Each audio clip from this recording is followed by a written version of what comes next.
이것은 눈으로 맛보는 탕후루입니다. 안녕하세요. 3D 스토리텔러입니다. 오늘은 탕후루를 만들어 볼 건데요. 탕후루를 처음 맛본 그날은 잊을 수 없는 당 쇼크가 왔었더랬죠. 첫 번째로 체리 탕후루입니다. 체리는 동글동글한 형태이면서 표면이 살짝 울퉁불퉁한 게 특징입니다.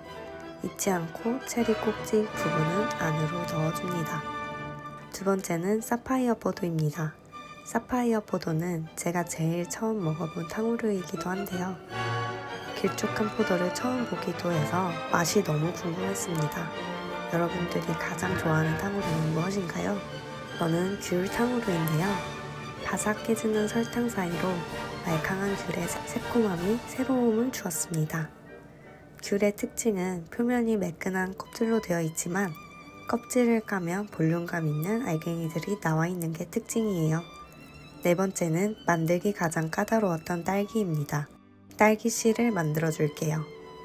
딸기씨 부분을 만들 때 여러 가지 고심이 있어요.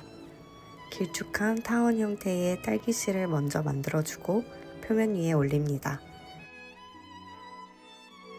초반에 시도했던 딸기씨는 정말 자유분방해 보이네요.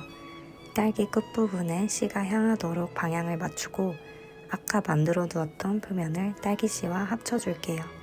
크기를 맞춰준 뒤 겹쳐 보이는 씨들은 선택해서 삭제해줍니다. 이렇게만 끝나면 딸기의 사실감이 떨어져 보여서 볼륨감을 더 넣어줄게요. 부지런히 올려주고 내려주고 하다 보면 어느새 볼륨감 있어 보이는 딸기가 나타납니다. 좀 더 간편해 보이는 방법으로 갈아탈게요. 스탬프 찍듯이 찍어준 뒤 부드럽게 다듬어주면 울퉁불퉁한 딸기 표면 완성입니다. 한 개를 제작한 후 복사해서 모양을 잡아줄게요. 마지막은 파인애플입니다. 파인애플은 단면에 선이 그어져 있는 표현을 해주었는데요. 단면 볼륨감을 더 살려주면서 선을 쓱 그려줍니다. 이것도 마찬가지로 한 개를 표현한 후 복사해서 써줄게요. 이제 배치를 해볼까요?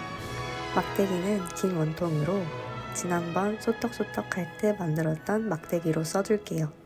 시중에 판매되고 있는 것과 비슷하게 5개 정도로 복사해서 배치해주고 각도도 여러 가지로 변형해줍니다. 마지막 스페셜 탕후루도 한번 만들어 볼까요?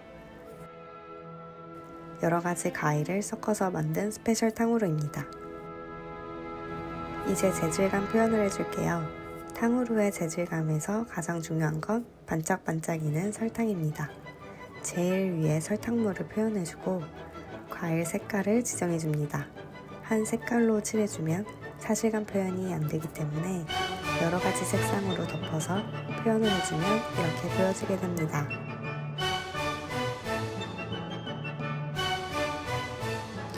어떤가요? 탕후루 맛보고 싶으신가요?